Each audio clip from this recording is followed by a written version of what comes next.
Laughing Jack, CreepyPasta story. It was a nice summer day. My 5-year-old son James was playing outside in the backyard in our suburban home. James has always been a quiet boy. He plays by himself mostly. He never had many friends, but he has always had this wild imagination. I was in the kitchen feeding our dog when I heard what sounded like James talking to someone in the backyard. I'm not sure who it could be. Could have finally made a friend. Being a single mom, it's hard for me to always keep my eye on my son. So I decided to go outside and check on him. When I went to the backyard, I was a bit confused because James was the only person back there. He was talking to himself. I could have sworn I heard another voice. "James, it's time to come inside," I called out.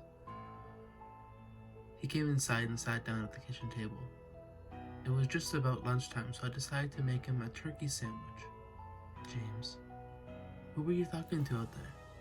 I asked. James looked up for a moment. "I was playing with my new friend," he said, smiling. I poured him some milk and continued to pray, as any good mother would. "Does your friend have a name?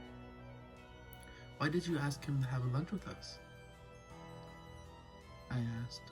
James stared at me for a moment. "His name is Laughing Jack." I was a bit taken back by what he said. "Oh, that's a strange name. What does your friend look like?" I asked, a bit confused. "He's a clown.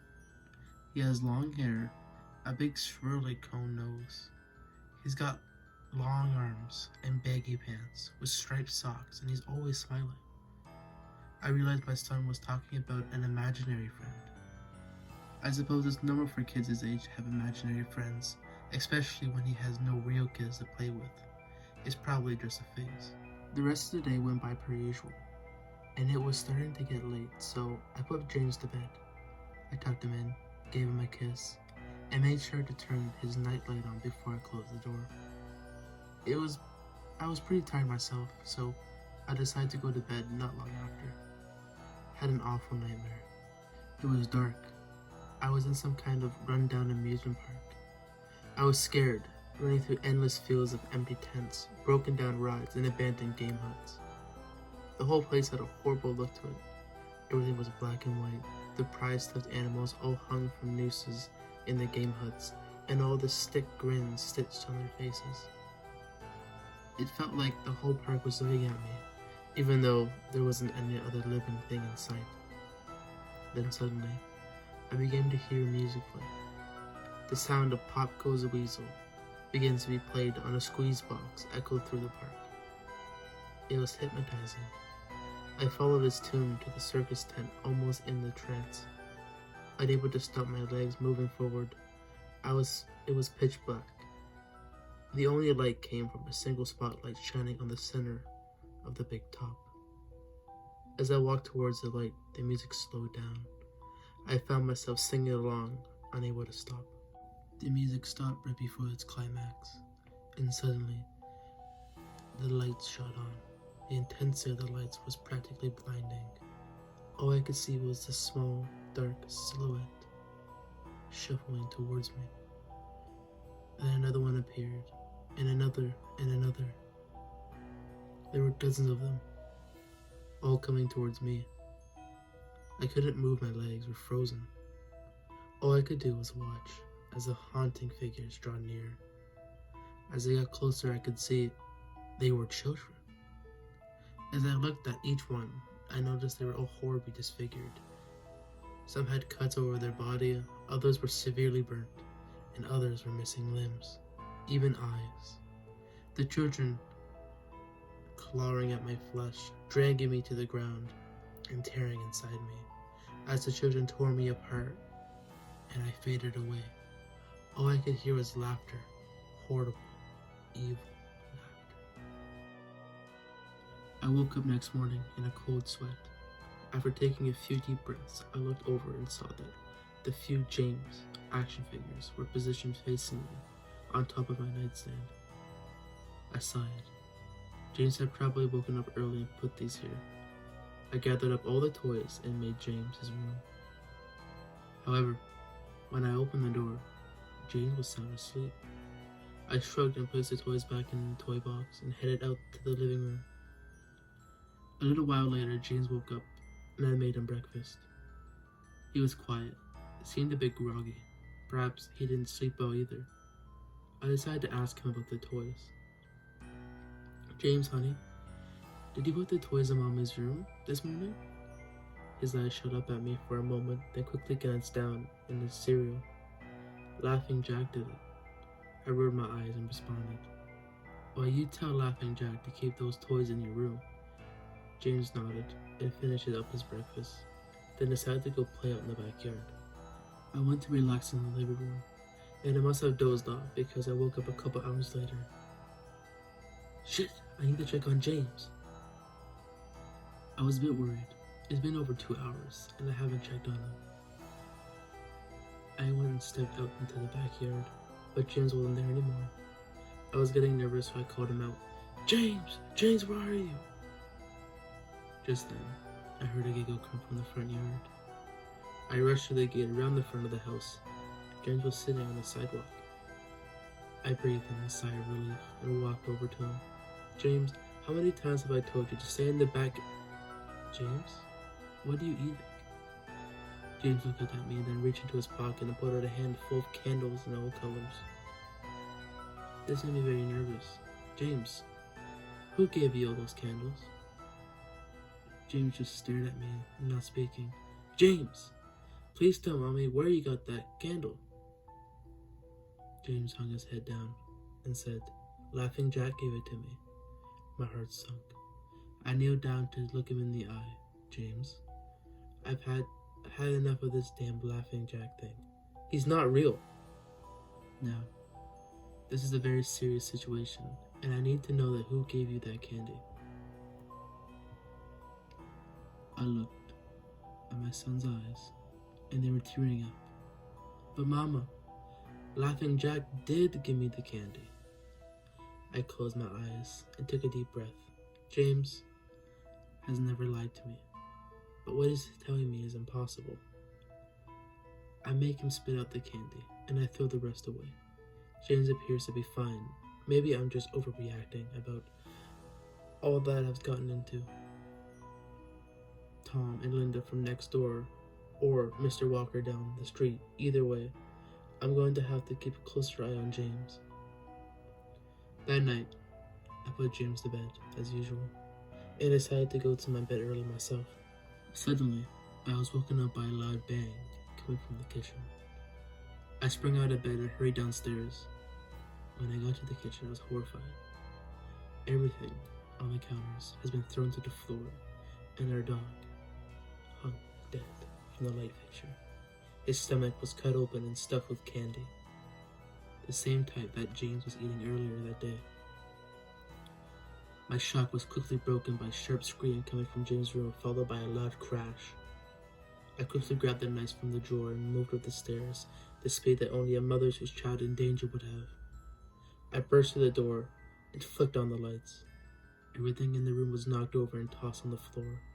My poor son in his bed, crying and shaking with fear. A pool of urine stains the sheets. I scooped my child up and ran out of the house, went next door to Tom and Linda's house. Luckily, they were still awake. They let me use their phone and I called the police. It didn't take them long to arrive, and I explained what had happened. They looked at me as if I were crazy. They searched the house, but all they could find was a dead dog and 2 trashed rooms. They ever told me that they'd probably gotten into the house and done this right before making a quick escape, when they heard me coming up the stairs. I knew it wasn't true. All the doors were locked, and none of the windows were open. Whatever was in the house didn't come from outside. The next day, James stayed inside. I didn't want him to leave my sight. I went into the garage and found an old baby monitor and set it up in his room. If anything comes in tonight, I was going to be able to hear it. I went to the kitchen and grabbed the largest knife from the drawer and put it on my nightstand. Imaginary friend or not, I'm not letting anything hurt my little boy.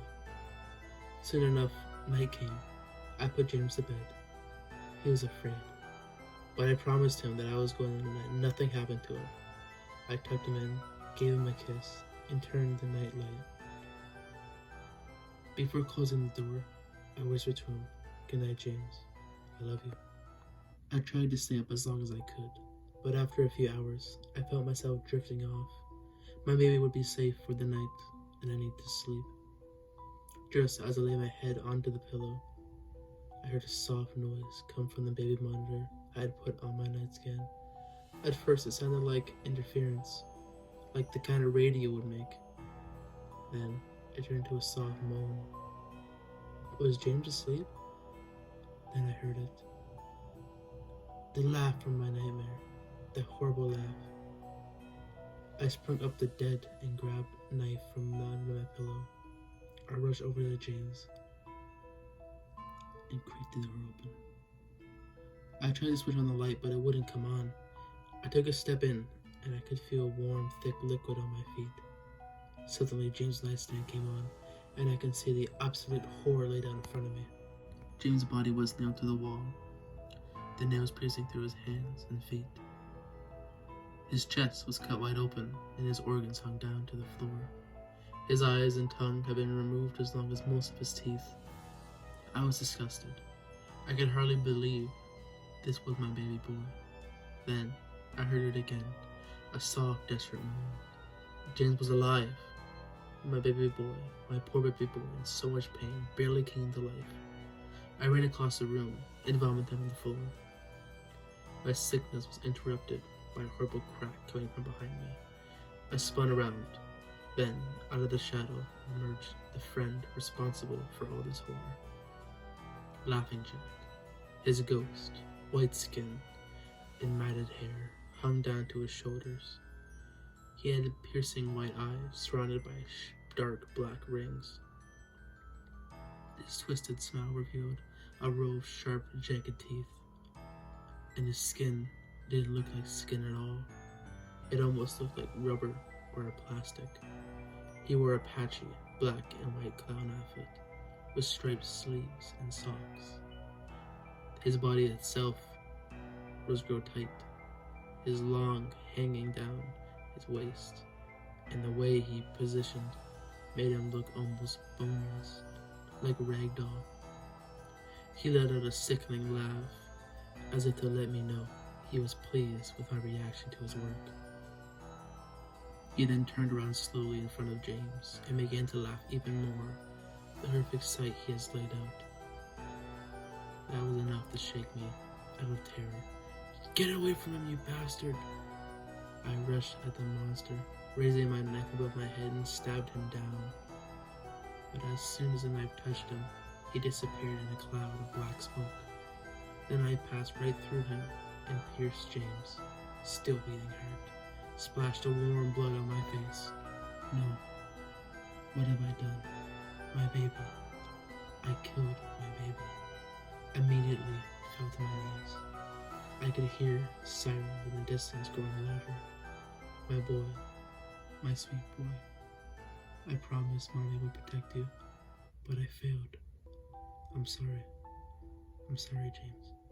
Police soon arrived to find me in front of my son, still wielding the knife covered in my baby's blood. The trial was short. Insanity. I was placed in a house for the critically insane, where I have been for the past 2 months. It's not so bad here.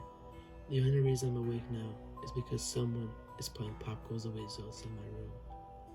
I'll talk about the order lines about it in the morning.